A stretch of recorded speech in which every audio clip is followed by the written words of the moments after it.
Very good evening everyone, कैसे हैं आप सभी लोग। Today we starting the are remaining trade union का पार्ट बताएंगे, उसके बाद नया टॉपिक ग्रीवेंस रिट्रेसल मैकेनिज्म की आज हम लोग बात करेंगे। जल्दी से सभी लोग ऑनलाइन आ जाइए।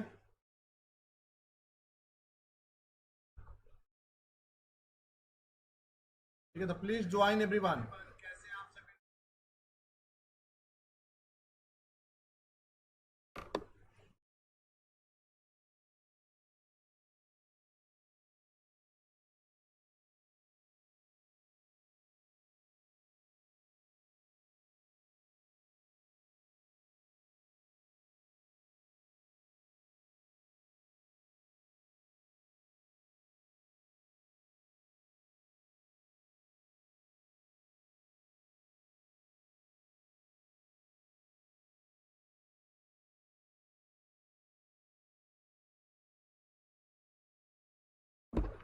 ट्रेड यूनियन का बचा हुआ पार्ट कंप्लीट करेंगे, उसके बाद हम लोग आज next lecture grievance redressal mechanism की बात करेंगे। तो कल जो हमने रह गया था बताने को, वहां से स्टार्ट करेंगे। ये हॉक्सी थ्योरी ऑफ बिजनेस यूनियन, यही कल बता रहे थे हम, उसके बाद कल का आगे का बताएंगे। ठीक है, तो वेरी गुड इवनिंग एवरीवन।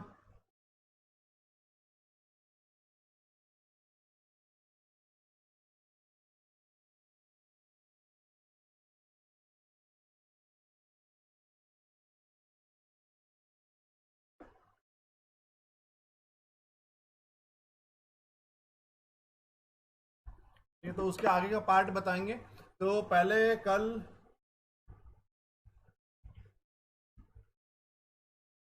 ये Hoxie theories of business functions and functional classification of unionism, ये कल बता रहे थे। यहीं पर थोड़ा इंटरनेट में प्रॉब्लम आ गई थी, उसके आगे का आज हम लोग बताएंगे। तो रॉबर्ट एफ हॉक्सी ने ये थ्योरी दिया है। ठीक है, तो explain the origin of trade unionism in terms of group psychology. According to him, workers who similarly situated economically and socially closely associated, not too divergent in temperament and training, will tend to develop a common solution of their problem of living. This means that to understand the nature of trade unionism, one has to take into action not only environmental conditions but also temperamental characteristics of the worker are concerned. Thus, differences in a group psychology causes different types of union to appear. तो इन्होंने mainly क्या बोला है कि जो ऐसे लोग जिनकी एक जैसी समस्याएं हैं, जो एक जैसी जिनकी एक जैसी परिस्थितियां हैं इकोनॉमिकली सोशली, उनको एक साथ आना चाहिए, एक साथ आकर और अपनी प्रॉब्लम्स को सॉर्ट आउट करना चाहिए। ठीक है, इन्होंने ग्रुप साइकोलॉजी की बात किया इन्होंने। तो Hoxie's greatest contribution the theories of unionism was to classify labour organisation according to the functional operation. इन्होंने the main types of trade union according to Hoxie's were 5। इन्होंने 5 अलग अलग टाइप्स का ट्रेड यूनियन की बात की है। ठीक है, तो इन्होंने कुल मिलाकर बात किया कि ऐसे सभी लोग जिनकी एक जैसी इकोनॉमिकली और सोशली कंडीशंस है, उनको आपस में आना चाहिए और कॉमन सोल्यूशन सर्च आउट करना चाहिए या फाइंड आउट करना चाहिए। ठीक, अब कौन कौन से 5 चीजों की बात की। पहला हुआ बिजनेस यूनियन। 5 टाइप के ट्रेड यूनियन की इन्होंने बात की। These are also known as bread and butter union. These are trade conscious rather than class conscious. ऐसे लोग जो ट्रेड कॉन्शियस होते rather than class conscious, they accept the existing economic system aim at bringing about improvement in the wages and working condition of their members. Collective bargaining is the usual method followed by these unions with heavy reliance on strike as a weapon. तो कुल मिलाकर इसको हम लोग bread and butter union भी कहते हैं।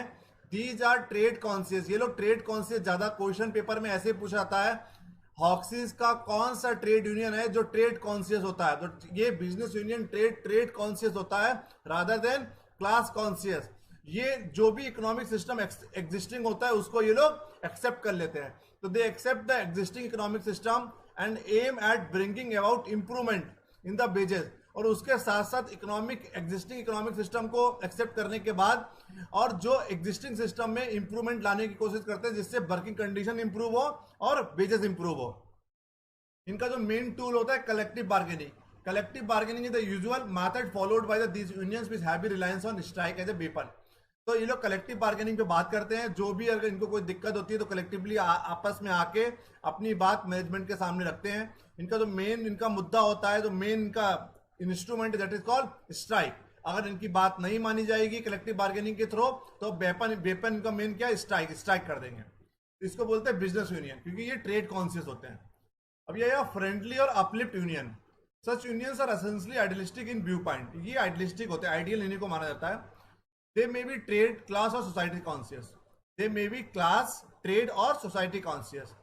These aspires to elevate the moral, intellectual and social life of the workers.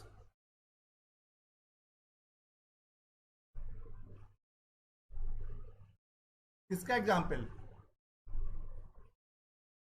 Example state union का किसी को नाम नहीं पता होता है तो इसका एग्जाम्पल ऐसा नहीं हो सकता कुछ भी, बट आपको हम बता रहे हैं कि ऐसे ऐसे ऑर्गेनाइजेशन जहां पर ट्रेड यूनियन क्रिएट किया जाता है, ट्रेड यूनियन में क्रिएट करने में वो लोग ट्रेड कॉन्शियस ज्यादा होते हैं, क्लास कॉन्शियस कम होते हैं। अगर XYZ का नाम एग्जाम्पल किसी ट्रेड यूनियन का नाम दे भी देंगे, वो आप लोगों को नहीं पता होगा, उसका there is no significance of the example of the particular things. Friendly और uplift unions, such unions are essentially idealistic in view point. कुछ यूनियंस आइडियली, उनको आइडियल माना जाता है। They may be trade, class और society conscious.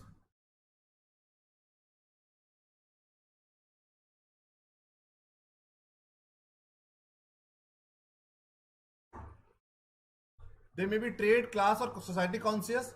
These aspires to elevate the moral, intellectual and social life of the workers. ठीक है, तो कहीं ना कहीं to realise this aim, these unions advocate use of political methods such as setting up of the cooperative enterprises, profit sharing, mutual insurance, etc. They are lay avoiding and employ the method of collective bargaining for securing benefit of the workers. तो ये लोग this aspires to elevate the moral, intellectual, social life की लोग बात करते हैं कि workers का ट्रेड, क्लास और सोसाइटी काउंसिल्स की बात कर रहे हैं, बट कहीं ना कहीं they are more concern about the moral improve हो, वर्कर्स का इंटेलेक्चुअल स्किल्स इंप्रूव हो और सोशल लाइफ उनकी इंप्रूव हो। To realise this aim, this unions advocate use of political method. ये लोग पॉलिटिकल मैथड्स का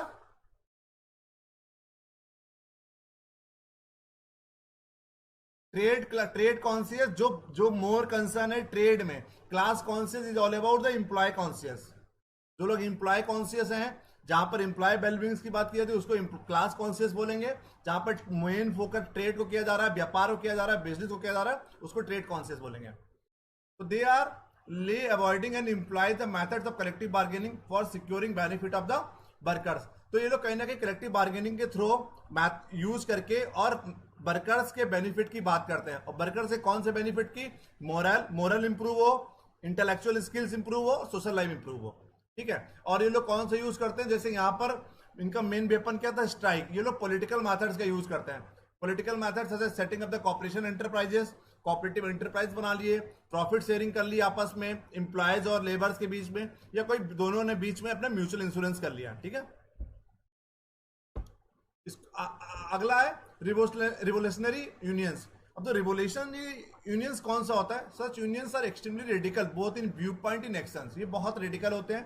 दे are distinctly class conscious rather than trade conscious. यहाँ पर क्लास कॉन्शियस की बात ज्यादा करते हैं, ट्रेड कॉन्शियस की बात कम करते हैं। इमोशनल वेलबींग्स की, अपलिफ्टमेंट की ज्यादा बात कर रहा है, सोसाइटी की, जो ट्रेड यूनियन की ट्रेड पे कम फोकस कर रहा है। दे reject private ownership of productive resources. ये लोग पूरी तरह से प्राइवेट ओनरशिप को रिजेक्ट कर देते हैं। And the basis system, there weapons are either political actions और direct action in the form of strike.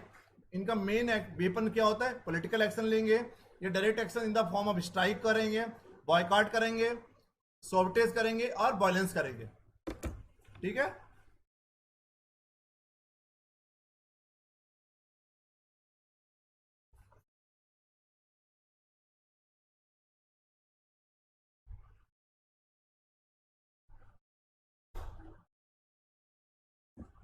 ठीक है। तो इनका मेन वेपन ये होता है, स्ट्राइक कर दिया, बॉयकॉट कर दिया, सैबोटेज मतलब नाकाम, कोशिश से नाकाम करने वाले बात, वायलेंस करेंगे। Collective bargaining is also use in for collective bargaining is also used in so far as the main aim is not overlooked. Their aim to overthrow the capitalistic system and install socialistic system. तो कुल मिलाकर ये capitalistic system को overthrow मतलब फेंकना चाहते हैं। Capitalist system को मतलब नहीं है इनका, ठीक है, इनका सोशलिस्टिक सिस्टम पे ज्यादा फोकस कर रहे हैं। ठीक है, प्रेडेटरी यूनियंस की अगर बात करेंगे, unions of this kind don't subscribe to any ideology. ये ऐसे यूनियंस किसी भी आइडियोलॉजी को सब्सक्राइब नहीं करते. Such unions are characterised by their ruthless pursuit of immediate ends. Their methods include collective bargaining, secret bribery and violence. तो predatory unions होती है क्या, कलेक्टिव बार्गेनिंग से अपनी प्रॉब्लम को सॉल्व कर लेंगे, सेक्रेट ब्राइबरी करेंगे, ब्राइबरी घूस दे दिया, या वायलेंस करेंगे. ठीक है. फिर वो dependent unions. Dependent union is a parasitic in nature, relying upon the support of employers or other labor group. Unions of these appear in two forms. A dependent union is a parasitic in nature, relying upon the support of the employers और other labour groups. ऐसे लोग क्या करते हैं, employers को support करते हैं, labour group को सपोर्ट करते हैं. इसमें दो टाइप की फॉर्म होती है, कंपनी यूनियन होता है, एक यूनियन लेवल यूनियन होता है. कंपनी लेवल यूनियन क्या होता है, this type of union totally dependent on the employers for it support and doesn't really represent the interest of the workers in so far it is not opposed to the interest of the management.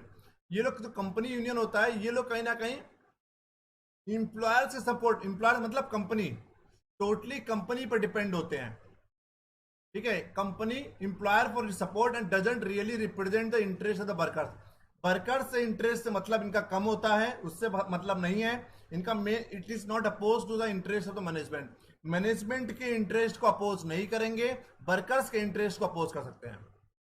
Union level union क्या होता है, this type of union depend upon the union level being imprinted on the product made by union members.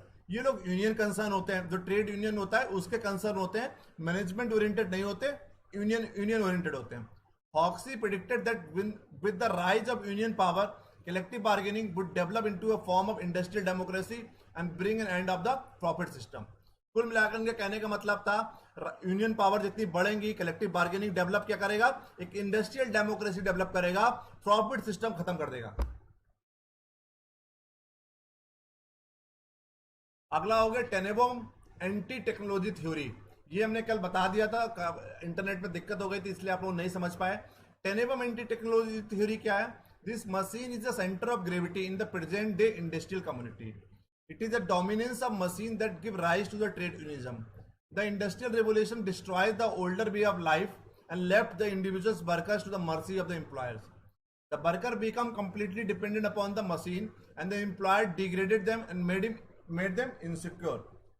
The trade union movement aims and control over the machine so as to overcome the insecurity. According to the Tenenbaum, the emergency of unionism is spontaneous and inherent in the growth of capitalism. It reflects the argue of the human being to have control over machine. Tenenbaum saw the labor movement ultimately displacing the capitalist system by industrial democracy. कुल मिलाकर मुद्दा समझिए इसका, जैसे कि अभी कुछ दिन पहले पेपर में खबर आई थी, 3-4 दिन पहले, कि due to the automation. Automation क्या होता है, कि ऑटोमेटिक सिस्टम हो रहा है, मशीन, ह्यूमन का इन्वॉल्वमेंट कम हो रहा है, सब कुछ काम मशीन से हो रहा है. एक न्यू आर्टिकल आया था, ये international monetary fund, world bank भी बोल चुके हैं कई बार, कि ऑटोमेशन के चक्कर में भारत 3 मिलियन 30 लाख जॉब हर साल लूज कर रहा है, क्योंकि हर काम मशीन से हो रहा है. आजकल जाइए बैंक में, चेकबुक भी प्रिंट हो रही है, कैश भी डिपॉजिट हो रहा है, बैंक स्टेटमेंट भी निकाल लीजिए. तो बड़ी बड़ी मशीनों से ऑटोमेशन के चक्कर में क्या हो रहा है कि एम्प्लॉयमेंट, ऑटोमेशन के चक्कर में एम्प्लॉयमेंट क्या हो रहा है, कम हो रहा है, अनएम्प्लॉयमेंट ज्यादा हो रहा है. तो कहीं ना कहीं कंट्रोल सबसे ज्यादा क्या हो रहा है आज के टाइम में, पूरा कंट्रोल मशीन के पास में है, और इंडिविजुअल इंसान भी मशीन पे ज्यादा डिपेंडेंट हो रहा है. समझ रहे हैं, तो मशीन पे ज्यादा डिपेंडेंट हो रहा है. इसके चक्कर में इंसान को, एक जो एम्प्लॉयर्स हो उनको इनसिक्योरिटी फील हो रहा है. ठीक है, लोग तो एम्प्लॉयर भी, ये जो कंपनी भी है, कंपनी भी मशीन्स को ज्यादा इंपॉर्टेंसी दे रही है, एम्प्लॉयर्स को कम इंपॉर्टेंसी दे रही है. तो इसीलिए ट्रेड यूनियन मूवमेंट क्या कहता है, trade union movement aim control over the machine so as the come overcome insecurity. Trade union का कहने का मतलब है कि ह्यूमन बीइंग कंट्रोल करे मशीन पे, जिससे कि इनसिक्योरिटी कम हो. अगर मशीन पे आप कंट्रोल करेंगे तो इनसिक्योरिटी कम होगी आपकी जॉब जाने की. According to the Tenenbaum, the emergency of unionism is spontaneous and inherent in the growth of capitalism. So it reflects the argue of the human beings to have control over the machine. कहने का मतलब है trade union का कि आप machine के ऊपर control करेंगे तभी कहीं ना कहीं इंडस्ट्रियल डेमोक्रेसी सेट कर पाएंगे, अदरवाइज कैपिटलिस्ट सिस्टम चलता रहेगा. मशीनें ज्यादा काम करेंगी, ह्यूमन बीइंग कम काम करेगा, मशीन रिप्लेस कर देगा ह्यूमन बीइंग को, और आपकी नौकरी हमेशा इनसिक्योर में रहेंगे, आप जॉब इनसिक्योरिटी रहेगी आपकी हमेशा. अब आया common pragmatic approach. This theory is based on a set of basic premises which are mostly environmental factor. This theory is based on a set of basic premises which are mostly environmental factor. That is why this theory is called environmental theory of labor movement.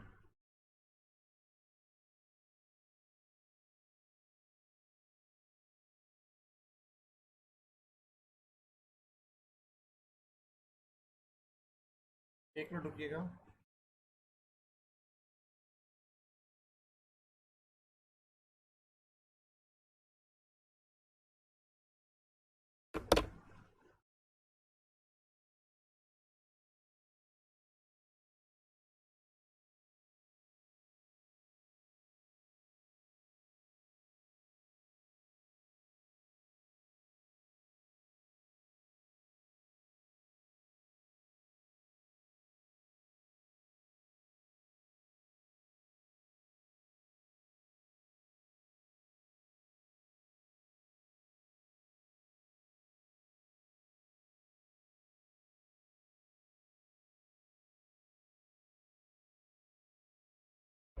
ठीक है, तो common pragmatic approach क्या कहती है? ये theory पूरी basic premises mostly environmental factor पे ज्यादा डिपेंड करती है.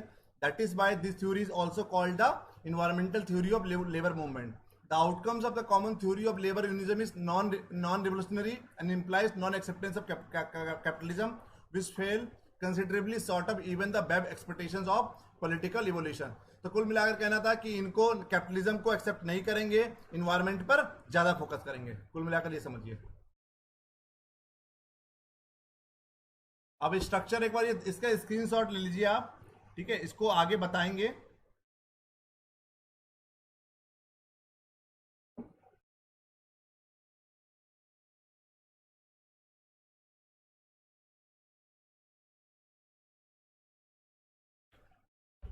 On the basis of purpose reform union, revolutionary union. इसमें बिजनेस यूनियन हो गया, अपलिफ्ट फ्रेंड यूनियन हो गया, फ्रेंडली यूनियन हो गया. इसमें अनक्रिस्ट हो गया, पॉलिटिकल यूनियन हो गया, प्रेडेटरी यूनियन हो गया, डिपेंडेंट यूनियन हो गया. On the basis of membership structure में craft union, industrial union, staff union और जर्नल यूनियन. तो इसमें on the basis of membership structure में आपको केवल थ्योरी पढ़ना है, केवल पढ़ना है कि कौन सा यूनियन किसके अंतर्गत आता है. ये क्वेश्चन कई बार नेट में पूछा गया है और कमीशन के एग्जामिनेशन में भी कई बार क्वेश्चन पूछा गया है कि on the basis of purpose में कौन सा आएगा, on the basis of membership structure में कौन सा आएगा. ठीक है, clear? So this is all about a trade union.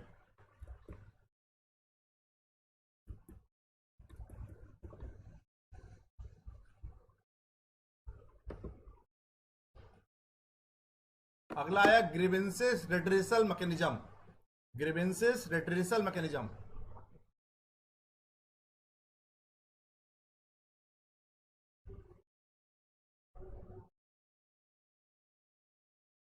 किसी को कोई डाउट हो तो बताइए.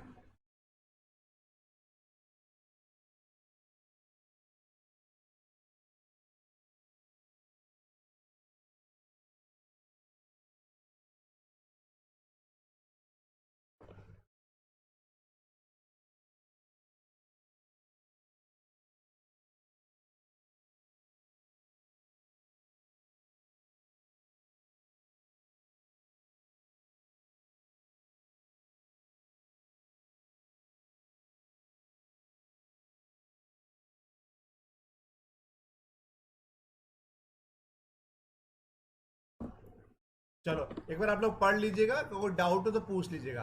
Next topic is grievances redressal mechanism. ये भी टॉपिक है. ग्रीवेंसेस तो आपको पता है कि एक ऑर्गेनाइजेशन में काम करेंगे तो कई सारे टाइप के ग्रीवेंसेस हो सकते हैं. तो उसको रिड्रेसल मैकेनिज्म क्या होता है, किस तरीके से उनकी प्रॉब्लम्स को हम लोग सॉल्व आउट करेंगे, कैसे रिड्रेसल करेंगे, कैसे हम उन प्रॉब्लम्स को टैकल आउट करेंगे, उन्हीं सब चीजों की आज हम लोग इसमें बात करने वाले. तो ये लेक्चर 2 या 3 2 में चलेगा. आज पढ़ाएंगे, इसको कल पढ़ाएंगे. Introduction. Dissatisfaction, complaint, grievances. Anything that disturb an employee, whether or not to unrest, is expressed in a word. That is called dissatisfaction. होता है कि dissatisfy होते हैं. Complaint is spoken or written dissatisfaction brought to the attention of the supervisor or the shop steward in charge. That is called. Complaint हम लोग कोई return और spoken complaint करते हैं किसी को अटेंशन में लेके जाते हैं। Grievances a complaint that has been formally presented to a management representative to a union official। ठीक है, तो हम लोग डिससेटिस्फैक्शन, कंप्लेंट और ग्रीवेंसेस तीन अलग अलग चीज हो गई। डिससेटिस्फाई है संतुष्ट नहीं है, कंप्लेंट शिकायत, ग्रीवेंसेस दुखी परेशान। तो डिससेटिस्फैक्शन हो गई एनीथिंग, आपको कोई भी चीज डिस्टर्ब कर रही है, anything that disturb an employ whether or not to unrest is express in a word. जो वर्ड्स में हम लोग एक्सप्रेस नहीं कर रहे हैं, that is called dissatisfaction. Complaint a spoken or written dissatisfaction brought to the attention of supervisor or shop steward, that is called complaint। grievances a complaint that has been formally presented to a management representatives or to union official, that is called grievances। grievances defined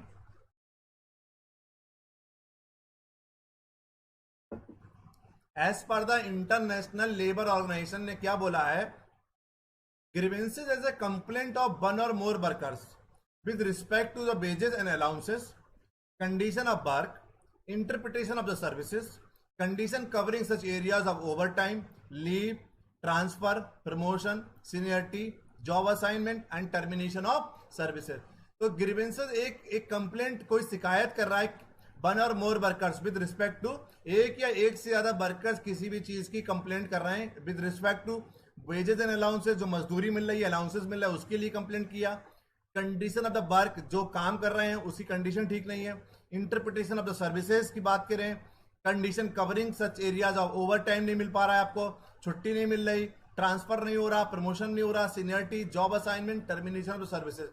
तो कई सारे type के आपको grievances का सामना करना पड़ सकता है। तो ग्रीवेंसेस क्या होता है, grievances as a complaint of, जो शिकायत करते हैं हम लोग एक या एक से ज्यादा वर्कर सब किसी पर्टिकुलर चीज की शिकायत करता है ऑफ दीज मेनी थिंग, जो हमने आपको बता रहा, दैट इज कॉल्ड ग्रीवेंसेस। अब आया definition of grievances. Grievances is a formal dispute between an employ and management on the condition of the employment. ये किसके बीच में होता है, grievances is a formal dispute between employees and management on the condition of the employment, that is called grievances. grievances are complaint that have been formally registered in accordance with the grievances procedure। जो grievances procedure है उसके accordingly किसी ने आपकी complaint की है। grievances is any dissatisfaction or feeling of injustice in connection with the one employment situation that is brought to the attention of the management। किसी भी चीज से आपको injustice मिला है, आप dissatisfy हैं, ठीक है, ऐसी ठीक है, तो one employment situation that is brought to the attention of the management, जो हमने मैनेजमेंट को बताया। तो there can be numerous number of the definitions of the grievances. तो कई सारे टाइप की अलग अलग ग्रीवेंसेस की डेफिनेशंस हो सकती हैं, अलग अलग परिस्थितियों में, अलग अलग दशाओं में, अलग अलग सर्कमस्टेंसेस में। It can be the numerous number of definitions of the grievances. अब आया फीचर्स ऑफ ग्रीवेंसेस। डिसकंटेंट और dissatisfaction, yes. Dissatisfaction must arise out of employment not due to the personal reason. हाँ, पर्सनल रीजंस की वजह से dissatisfy है, उसको grievances नहीं कहेंगे कि आपको कोई पर्सनल प्रॉब्लम है, कोई फैमिली की प्रॉब्लम है, that might not lead to create the grievances. तो dissatisfaction must arise out employment, जो काम कर रहे हो उस काम की वजह से कोई डिससेटिस्फैक्शन मिल रहा है, वो उसको बोलेंगे grievances. The discontentment can arise out of real or imaginary reasons। कोई real और imaginary reasons की वजह से आपको कुछ discontentment है। The discontent may be voiced or unvoiced but it must expression in some form। बोल कर करिए, बिना बोल के करिए, बट कोई किसी ना किसी फॉर्म में आप अपना डिसकंटेनमेंट आपको करना होगा, आपको बताना तो पड़ेगा ना भाई। आपको कोई अगर प्रॉब्लम है तो आप वॉइस हो या अनवॉइस हो, बट किसी भी तरीके से आपको अपना डिससेटिस्फैक्शन, आपको ग्रीवेंसेस आपको अपना बताना पड़ेगा। Broadly speaking, a grievances is a noticeable and traceable to real or perceived non-fulfillment of one expectation। Simple भाषा में समझिए, जब किसी की एक्सपेक्टेशंस पूरी नहीं होती, जो परसीव नहीं कर पाता है, उसको हम लोग क्या कह देते हैं कि ग्रीवेंसेस हो गया। मतलब what actually you have thought, अगर वो आपको नहीं मिल पा रहा है ऑर्गेनाइजेशंस में, परसीव नहीं हो पा रहा है, आपको एक्सपेक्टेशंस आपकी पूरी नहीं हो रही, तो it might lead to create the dissatisfaction, और dissatisfaction further will be move on in a grievances. Forms of grievances, factual, imaginary and disguise. ठीक है, अब आया reason of grievances. Economic, work environment, economically हो गई, वर्क इन्वायरमेंट हो गया, supervision हो गया, वर्क ग्रुप हो गया, मिसलेनियस। कोई इकोनॉमिकली आपको सैलरी आपको सैलरी नहीं मिल रही है, जो वेजेस आपको मिलना चाहिए आपको 500 रुपए, मिल रहा है आपको 400 रुपए या 300 रुपए, तो इकोनॉमिकली आप सेटिस्फाइड नहीं है, इकोनॉमिकली नीड्स आपकी पूरी फुलफिल नहीं हो पा रही है। या वर्क इन्वायरमेंट, आपका जो वर्क कल्चर है वो आपके मतलब आपको आपका सुपरवाइजर आपको बहुत टॉर्चर कर रहा है, या आपके पीयर्स जो कलीग्स हैं बहुत टॉर्चर कर रहा है, तो that is all about the कि work environment is not comfortable और work environment is not favourable. तो there can be numerous number of reason behind the कि work environment is not favourable. Supervision, भाई manager आपका वो supportive नहीं है। Work group जिसके लिए काम कर, मिसलेनियस तो कई सारे कारण हो सकते हैं, भाई प्रमोशंस हो गया, ट्रांसफर हो गया, ठीक है, आपका लीव हो गया, ओवर टाइम हो गया, तो मिसलेनियस में बहुत सारे रीजंस हो सकते हैं मेरे ग्रीवेंसेस के। ह्यूमन एस्पेक्ट क्या होता है? Work environment, light, space, heat, use of equipment, tools और पुअर मेंटेनेंस हुआ तब, सुपरवाइजरी प्रैक्टिसेस, पर्सनालिटी क्लासेस होता है कभी दो लोगों के बीच में, managers behaviour, problem with the pay, allowances नहीं मिल रहा है आपको, perceived inequalities in treatment, pay appeals against performance related awards, organisational change. तो वर्क इन्वायरमेंट आपका कैसा है? लाइट है, आपको आपको सही वर्क इन्वायरमेंट नहीं है, आपका यूज ऑफ इक्विपमेंट ठीक से नहीं है, आपके इंस्ट्रूमेंट जो यूज कर रहे हैं, इक्विपमेंट जो यूज कर रहे हैं, मशीनरी जो यूज कर रहे हैं वो फेवर में नहीं है। सुपरवाइजरी प्रैक्टिसेस, जो मैनेजर है आपका, personality classes, managers behaviour, problem with the pay allowances. तो ह्यूमन एस्पेक्ट, कई सारे वजह से ह्यूमन एस्पेक्ट को क्या होता है, एक ग्रीवेंसेस का सामना करना पड़ता है। अब आया टाइप्स ऑफ ग्रीवेंसेस। पहला है इंडिविजुअल ग्रीवेंसेस।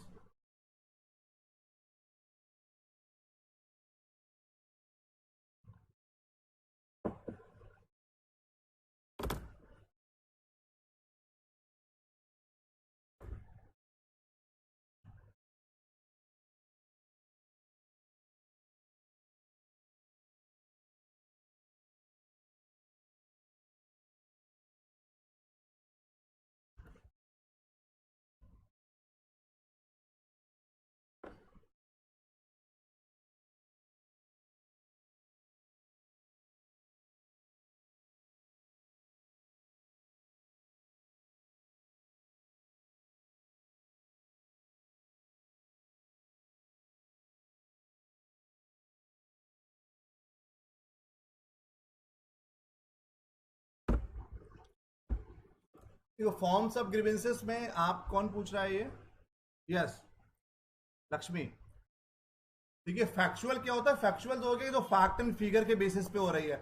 आपको मिलना चाहिए था 500 रुपए, आपको मिल रहा है 400 रुपए। आपको 8 घंटे काम करना था, आप काम कर रहे हैं 9 घंटे 10 घंटे।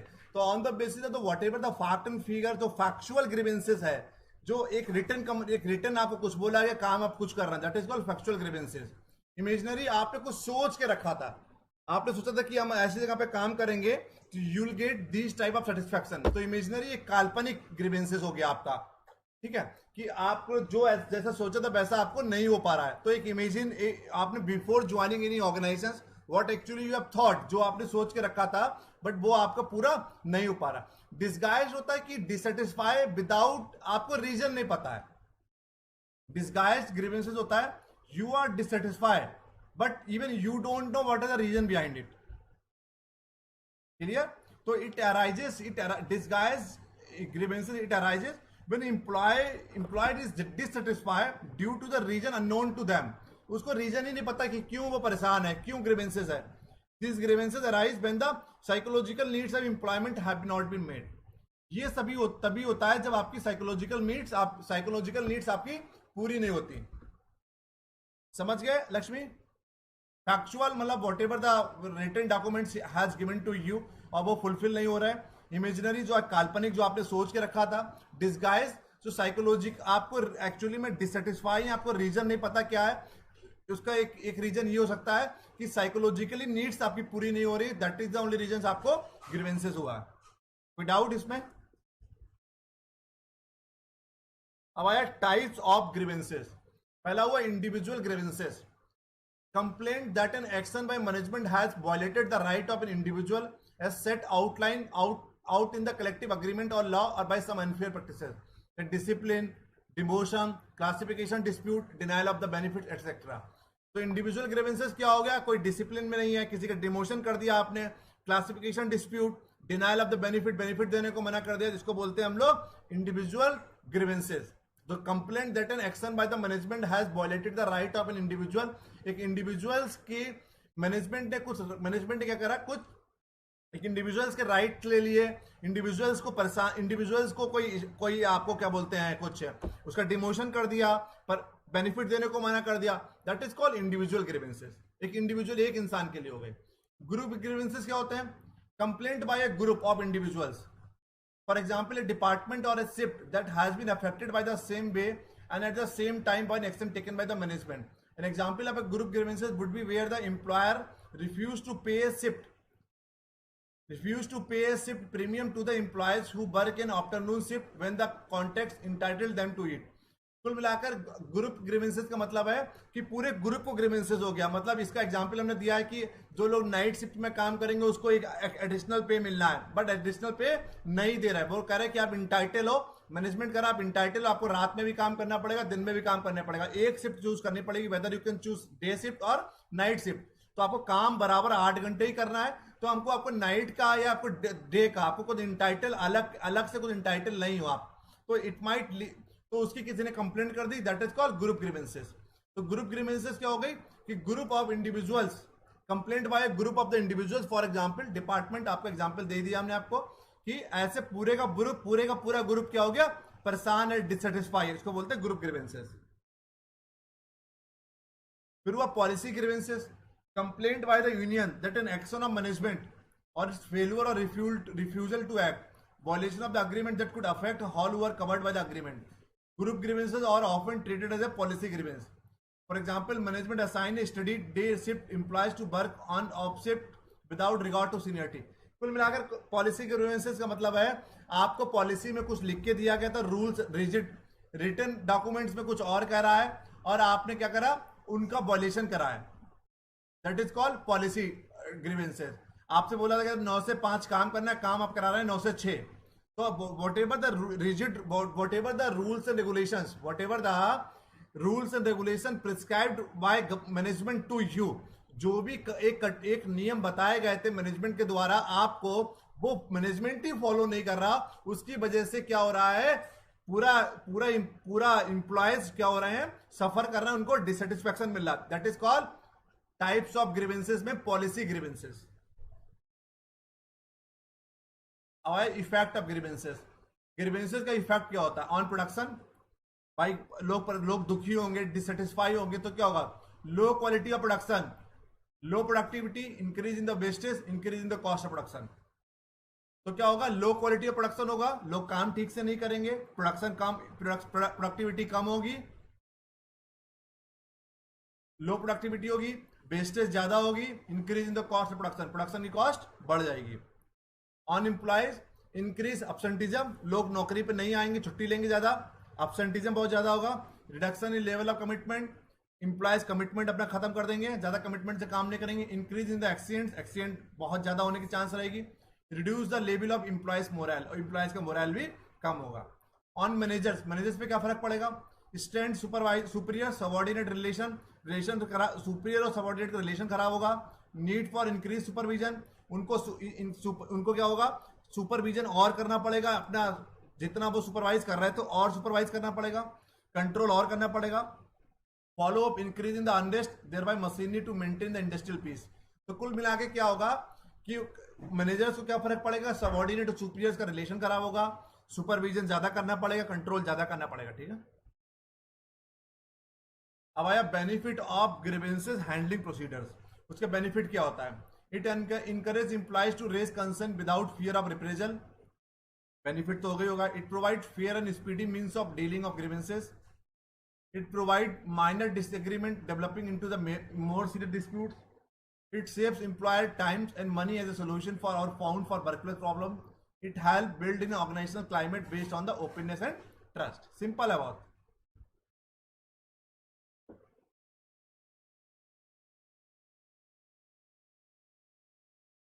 अब आया objective of grievances handling, to enable employees to air और हिज ग्रीवेंसेस, अपने जो भी ग्रीवेंसेस है उसको बताइए। To clarify the nature of grievances, अपने ग्रीवेंसेस का रीजन क्या है, क्या उसका नेचर क्या है वो बताइए। To investigate the reason of dissatisfaction, investigate करिए, ग्रीवेंसेस हैंडलिंग का काम होता है डिससेटिस्फैक्शन का रीजन क्या है, किन किन कारणों की वजह से डिससेटिस्फैक्शन हो रहा है। To obtain where possible speedy resolution to the problem, जहां पर पॉसिबल है वहां पर स्पीडी रेजोल्यूशन प्रोवाइड करिए। To take appropriate action ensure that the promise are capped, appropriate actions लीजिए और इंश्योर करिए जो भी प्रॉमिस किए गए वो प्रॉमिस रखे जाएंगे। To inform the employees his or her right to voice the grievances and take into the next stage of the procedure. Simple है बहुत।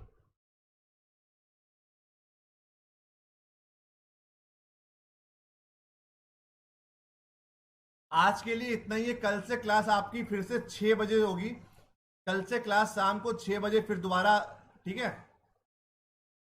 9 बजे वाली क्लास नहीं होगी, कल से फिर 6 बजे क्लास होगी। 5:30 पे गर्मी बहुत ज्यादा होती है, तो कल से फिर 6 बजे क्लास होगी। इसमें बहुत कुछ है, देखिए अभी बहुत कुछ है इसमें।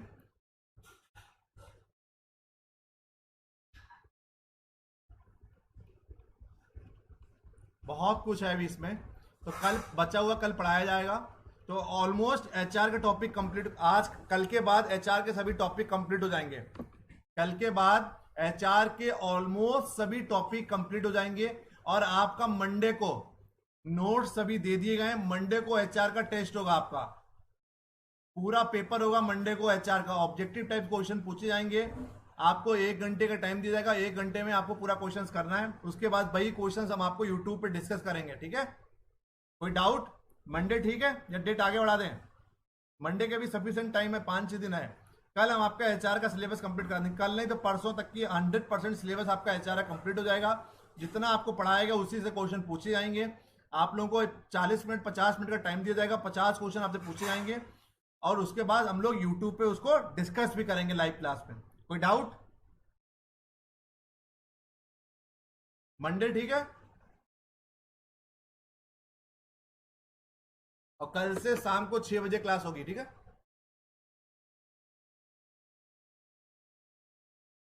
बता तो दिया मंडे को टेस्ट होगा। कोई डाउट हो तो बताइए।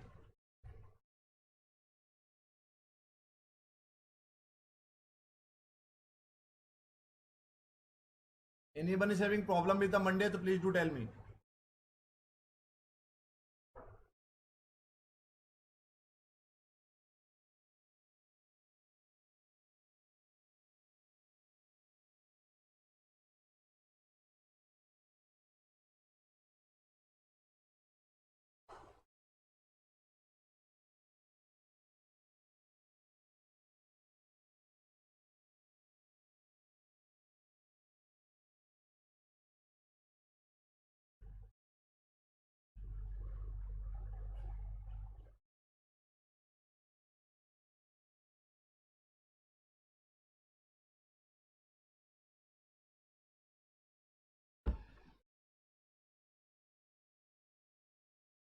चलो once again, thank you so much for joining. Take care. Goodbye.